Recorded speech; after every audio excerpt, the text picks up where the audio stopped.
Selamat malam Bu Putri, saya Bang Gabriel Gultom. Di sini saya akan menjelaskan latihan 3 soal yang diberikan.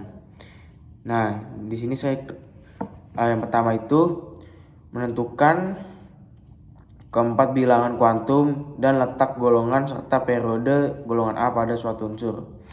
Nah, yang pertama ini bilangan kuantum utama. Ini menunjukkan tingkat energi atau kulit elektron.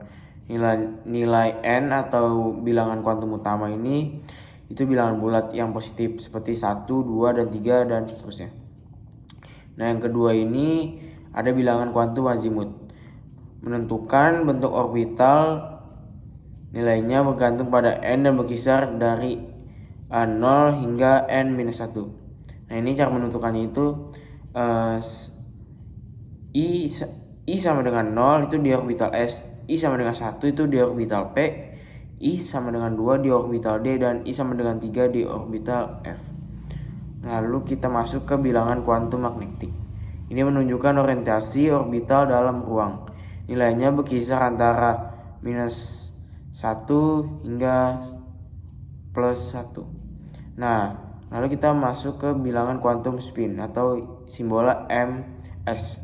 Menunjukkan arah putaran elektron yaitu plus setengah atau minus setengah.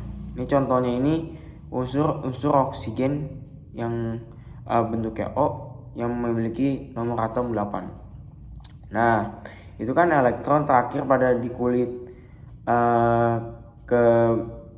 kedua sama dengan 2. Pada subkulit P sama dengan I sama dengan 1 dengan orientasi 1, 0 atau plus 1, dan spin ms sama dengan setengah atau minus setengah.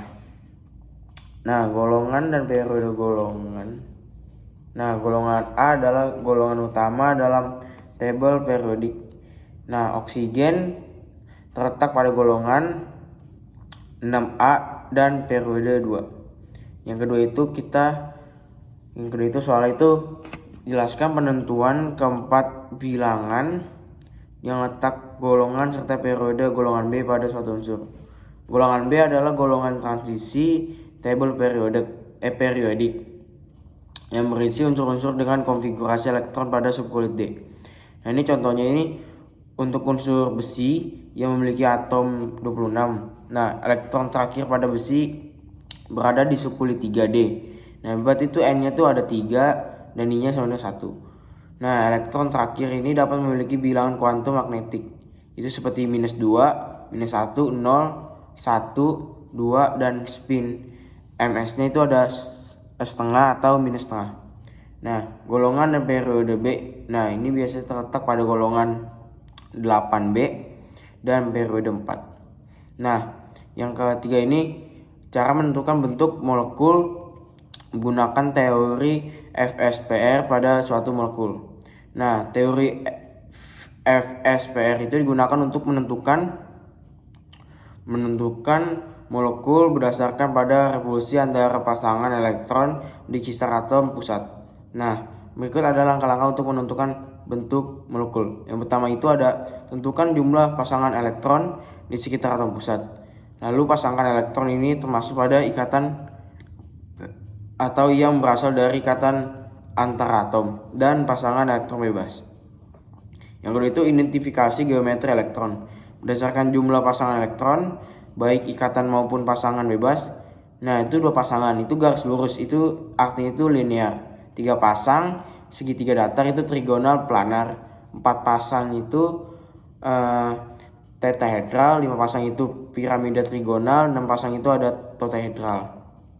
Nah, yang ketiga itu pertimbangan pengaruh pasangan elektron bebas pada geometri molekul. Nah, pasangan elektron bebas cenderung lebih menekan pasangan elektron ikatan, menyebabkan perubahan bentuk. Misalnya pada molekul H2O atau air dengan 2 pasangan elektron bebas pada atom oksigen, bentuk molekulnya adalah bengkok atau V-shaped atau yang itu berarti bukan linear.